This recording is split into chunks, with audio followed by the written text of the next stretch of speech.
Railway underpass में पानी जमा होने से लोगों को हो रही परेशानी। जलपाईगुड़ी के मोहित नगर में रेलवे अंडरपास में पानी जमा होने से उत्तर कुमार मोहल्ले के लोगों को परेशानी हो रही है। रविवार शाम 6 बजे तक देखा गया कि अंडरपास में कमर तक पानी जमा हो गया है, जिससे आवागमन पूरी तरह से बंद हो गया है। आम लोग गर्दन पर साइकिल रखकर पार कर रहे हैं। बाइक को फिर से पार करने के लिए एक बेड़ा की आवश्यकता होती है, जिससे हजारों लोगों को परेशानी हो रही है। आरोप है कि प्रशासन के अधिकारी चुप है।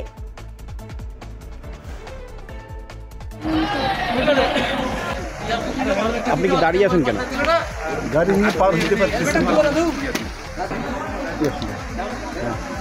আপনি বাইক নিয়ে দাঁড়ায় আছেন নাকি? জলের জন্য বর্ষার দিনে পার হওয়া যাইতেছে না। প্রত্যেক বছরই কি এরকম হয় না? হ্যাঁ, প্রতি বছরে 2-3 মাস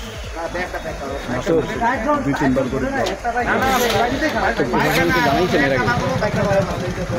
প্রশাসনকে জানিয়েছেন কাউকে? না, প্রশাসন কেউ জানে না। আপনার নাম?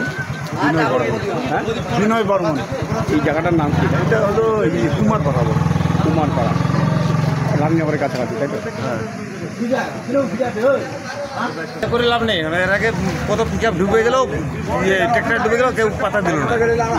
তাহলে এখন ফেসবুকে দিয়ে লাভ নেই। এখন আপনার গাড়িটা নিয়ে দাঁড়ায় আছেন নাকি? দাঁড়ায় আছি আমি, এখন লোক আসলে আমি যাবো।